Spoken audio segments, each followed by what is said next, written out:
नमस्कार. श्री शिवपुराण. वीरभद्र शिवशंकराचे उग्र रूप.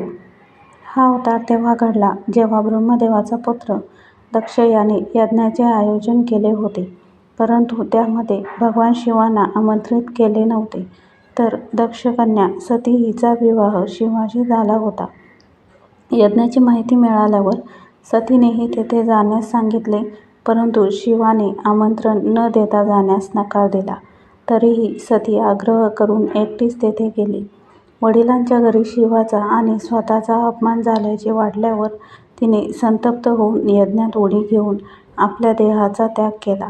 जेव्हा भगवान शिवाला हे कळले तेव्हा त्यांनी रागाच्या भरात त्यांच्या डोक्यावरील केसांचे कुलूप उपटले आणि रागाच्या भरात ते पर्वताच्या शिखरावर फेकले.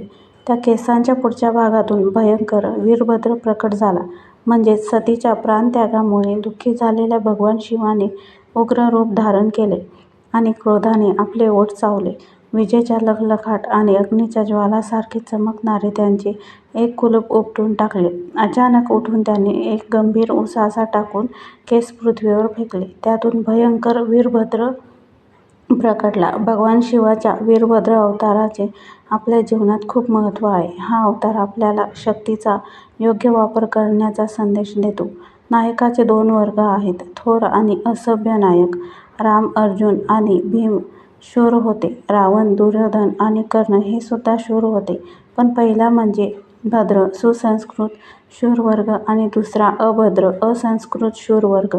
सुसंस्कृत वीरांचे कर्तव्य आहे की सदैव धार्मिकतेचा मार्ग अवलंबणे आणि असहायांना मदत करणे, तर असंस्कृत शूर वर्ग नेहमीच अधर्माचा मार्ग अवलंबतो आणि अपंगांना त्रास देतो. भद्र म्हणजे लाभदायक, म्हणून शौर्याबरोबरच खानदानीपणाची अत्यावश्यकता या अवताराद्वारे प्रतिपादित होते.